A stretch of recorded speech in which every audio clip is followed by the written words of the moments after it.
I must warn you, I will not lead a second in command. I will win by fire. I am destined for greatness.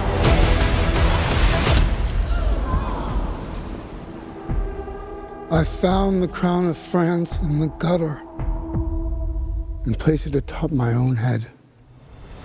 So, 1977. Yeah. You made The Duelists. Yes. If somebody had sort of sent back a little time capsule with Austerlitz or Waterloo or a scene from this film, would you have believed it? Yes. Really? Yeah. How so? I mean, well, you know, Duelists explored with Joseph Conrad. Yeah.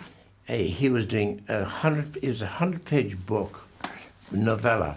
It was going to be his big sketch for War and Peace. But what I loved was the obsession of the class obsession. There's upper class and there was the lower class. Two officers, they would duel, and at the end of it, one of them would forget the original reason for the duel, which is, to me, a great metaphor for the craziness of violence and war. But the film ends on the character who's obsessed by Napoleon, everything he stands for, is Harvey Keitel's character, Ferrot. He stands on a cliff and fundamentally has to settle for his lot at this point in the story. And I always thought that's the image of Napoleon Bonaparte. I revisited the film about 3 years ago and watched it and thought, damn, it's a good movie. It is a really good movie, and it won an award, so congratulations. Yeah. All these years later, And then 4 there years it is, later. and I started, it resurrected the idea, what I'll do Napoleon, to have a go. Oh, okay. Well, I read that you actually studied a lot of paintings to sort of inform yourself who he was, what the time was like. And when I watched this film, I wrote down, this movie is amazing. It looks incredible. It feels like a painting from that time. It almost feels like it's lit like paintings from that time. So if you can talk about how those paintings informed who Napoleon was and the time for you that we see in this film. Well, you know, the painters of the period were very literal. So they're almost like plate camera photographs. So when you're looking at the painting, you're looking at a time warp. Those paintings are time warps. So you look in the corner of the painting, see the furniture, the people, street scenes, you can look at the street scene. So it's I don't know who said, somebody said there's a picture's worth 1,000 words. And I used to think it was a Hollywood director. It wasn't. It was Ibsen. Can you believe that? Ibsen said that in so many words. So, but a picture is worth. We deal with cinema, so I look at images as my research. I don't read that much. I'm very visual too. Yes. I love a good visual, Ridley. Let's talk about your two powerhouse leads. It's my understanding that you watched some improv between the two of them, and you were blown away. Yes. So I'm wondering, either if you can recall a specific moment, because I feel like they were hilarious, and I know you always look to humor in films. I didn't think this was going to be. Thank God, it's meant to be funny. Yeah, but I didn't think Napoleon was going to be funny. Some jerk was in a letter said, "Does it mean that Napoleon is actually a bad lover?" I said, missed the point, dude. So no, thank God, yes, it's meant to be funny. Exactly. Because isn't the bedroom frequently funny? It can be. Well, it's also when you meet somebody, there's a flirty nature to it, where you're playing with each other. More than that, I think she was less impressed by him than he was by her. So if you like, she tolerated his attention. Yeah. Initially. Yeah. Then I think it changed to affection, respect. Did she love him? Don't think so. But great friendship. Yes. That's tantamount to a relationship. Sometimes I'm wondering, better. I know you've often shot with 6 to 8 cameras. You're very efficient. You're a great strategist, and you love France. This sounds like Napoleon. You couldn't even compare. You know, people aren't aware of this, but there's 2,500 books written on Napoleon Bonaparte. I can't think of any leader, politician, king, you name it, has been so covered. What is it about him that people are so fascinated by? But he's still enigmatic. Exactly. There's no real answer. Yeah. Do you feel like you have the answer now? No, I think the story, the way I've done it, is multifaceted, multicolors. But I think they said, did she influence him in his strategy? I don't think so at all. I think there was his world and career and armies and victories and disasters, and then it was private life, which is her. So when he was in Egypt, He left Egypt and left his army there because he thinks she was playing around in Paris. Unbelievable. Sounds like 2023, sir. Yes. You often shoot with, like I said, multiple cameras, up to 11 Yeah. in some of these battle scenes. Yeah, you got to know where to put them, though. And the attention to detail, if you could maybe just break down a little bit of Austerlitz, because some of the underwater stuff, I know mechanical horse, maybe you created that water, like, Tank. yeah. Tank. Were you absolutely itching to get those things on film? And what kind of joy did that bring you to see it come together? Well, you know, it's like a child. Great quote by Orson Welles said, filmmaking is the best toy train set a boy could ever have. Mm-hmm. And that's fun. Making films is huge pressure. You got to embrace stress, but with whatever you think, you feel you're really living. You're constantly under pressure. What kind of conversations? Because I know Joaquin is, you've sang his praises, the attention to detail, and the conversations that you had prior to filming, where he felt like he didn't know if he had it. What were some of those conversations like? I want to leave. I don't want to do it. Really? I went, what? We're 3 weeks out. Really? I'm going, no. But I went through that on Gladiator. So I'd been there before. I think it's his way. I think he is so insecure, which actually is his fuel. Joaquin's insecure is his fuel. Yeah. Some people work better that way under pressure. Yeah, but it's real. I don't think Yeah. it's not something he just adapts Yeah. or adopts. It is really insecure. Speaking of Gladiator, you're knee deep back in it. Yeah. What kind of, Russell was obviously so iconic, so iconic. Mm-hmm. What kind of energy does Paul bring in this modern telling, and what sort of tone will the film have? Will it be reminiscent, and has it been nostalgic for you? No, I don't get nostalgic. Yes, I bet you do. I think Russell was quite different kind of character. And of course, everyone knows now, it's not a secret what the story is. The character that, now I'm not going to tell you the story, I'll answer it in abstract. Paul is playing a character, it's very difficult, it's out there. He's playing Lucius. Tell me something that's not out there. He's not out there. Well, he's playing Lucius. Yeah. They came out early on and said, what? And therefore, he's been in the wilderness for, let's see, last time when he was 12. We're now, say, I don't know, it's about 12, 15 years later, he's been out in the wilderness, having lost touch with his mother. Mother lost touch with him. She doesn't know where he is. She thinks he might be dead. That's the story. Real quick, Joaquin, as much as you do these epic scale films, what I love is your attention to detail. The fact that he cuts himself shaving, and I didn't know if that was real, but... Oh, and he had to cut, we have to get the cut, yeah. Yeah, but He I didn't liked know to if that shave actually happened, if he Oh, actually, yeah. maybe it actually No, cut himself. We put blood in. But the attention to detail, can you talk about as a director, when you see Joaquin in a close-up, because when I was watching it, his close-ups, I don't know if there's anybody better.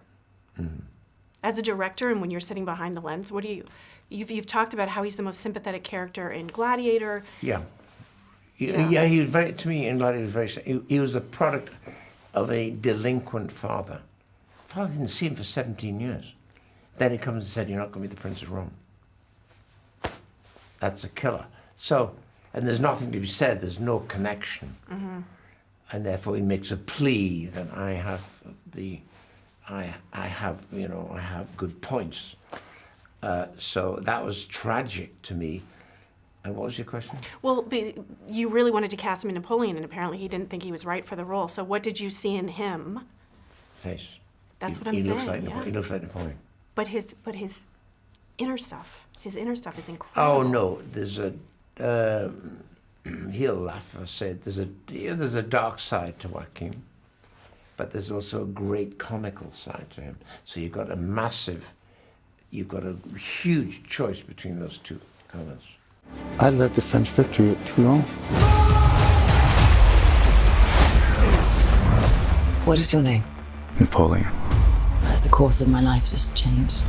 Napoleon. First of all, I was just chatting with Joaquin, and I'm so curious about this sense of play between the two of you, because the thing that I loved most about this film that I was not expecting was that this felt like a real relationship. This didn't feel like one of those Hollywood scripts where it's like everything's all good or all bad. It was incredibly complex. And I understand that you guys sort of like brought surprises to set, like the crawling under the table and the oinking and all that.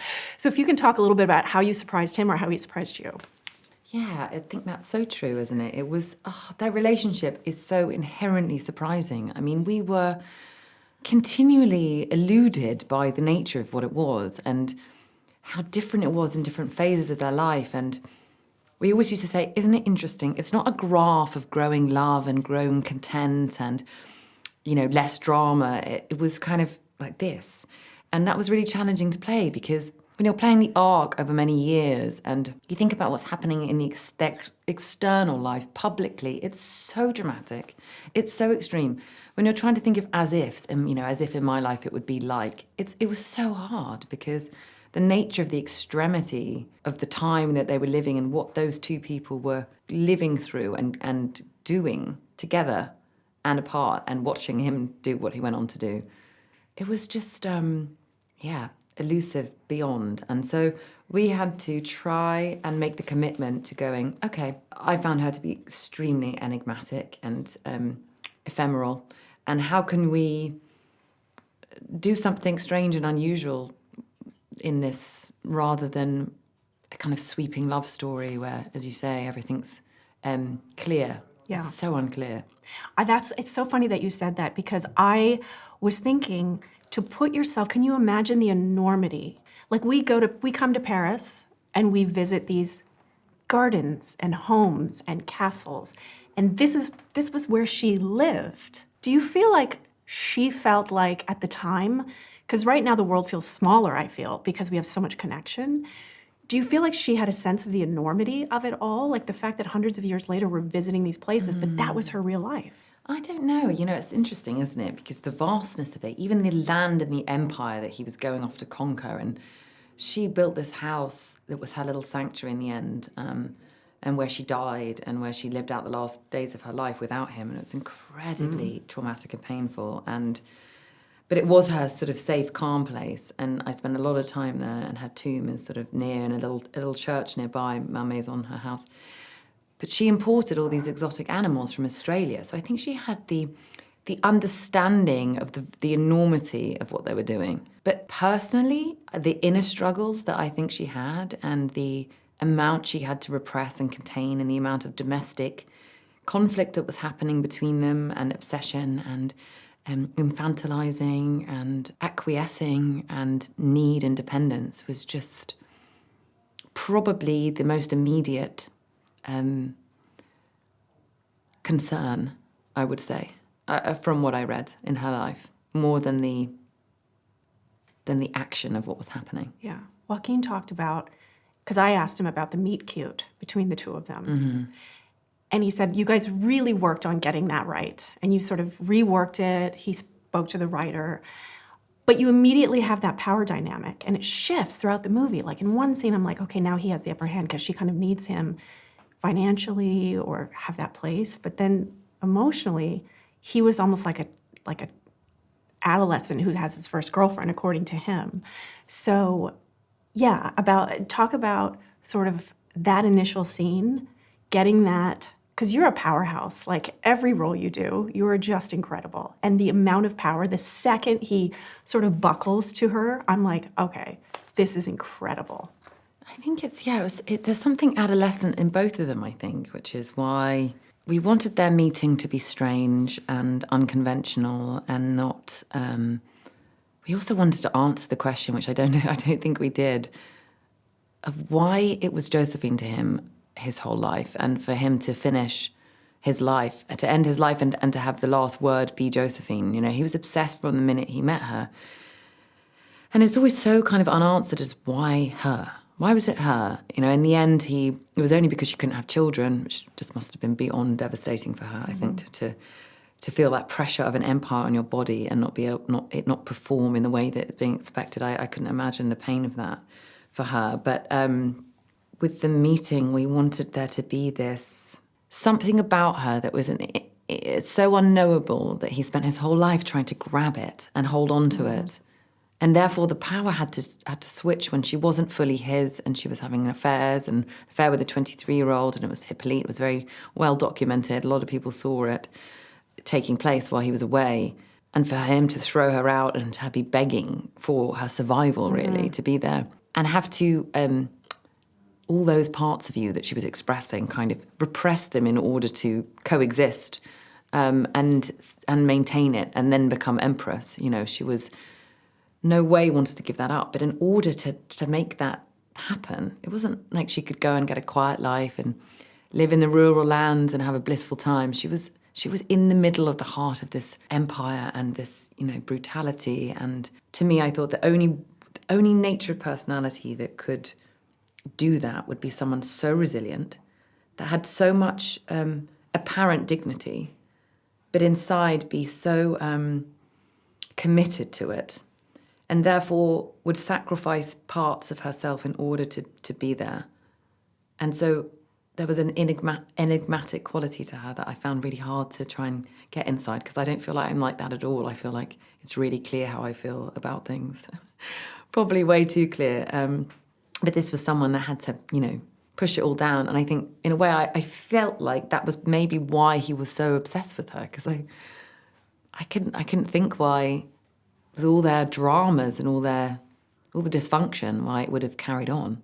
I didn't know why she was so much why he felt the way about her until I watched the film, and I knew it. I could see why. What do you think it was? He could never really have her heart fully. I think he loved her more than she loved him. Sometimes for a man that's difficult, especially a man in his position. Yes. But I feel like it was your performance. It was sort of her charm and the fact that she always kind of had him. Like, he never fully had her. So maybe she was a better strategist than he was, in a sense. He's always been called a great strategist. Did you read the letters? Yes. Oh you my God. did. They're so amazing, aren't they? They're so fascinating. Have you read any? I've read a few of them, but Ridley said that it's almost embarrassing, some of the things that he wrote. Oh, it is. Is yeah. it? Yeah. How did it inform who she was to Yeah. you?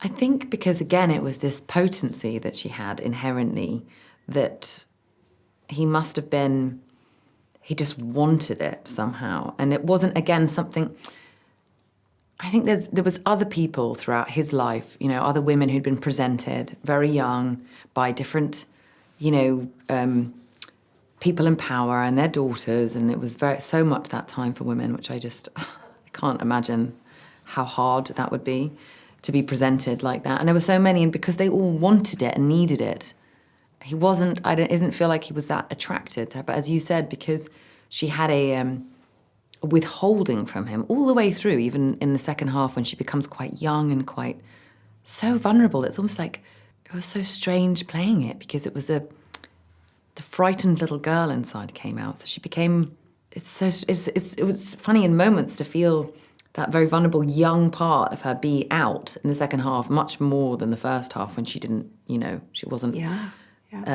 needing anyone. But I think it was probably his. So to answer your question, the letters seem like this mad expression of, you know, crazy infatuation, of wildness for somebody who he couldn't contain or own. And then it gets very dysfunctional when he tries to, because she becomes a prisoner, I think, in his mania.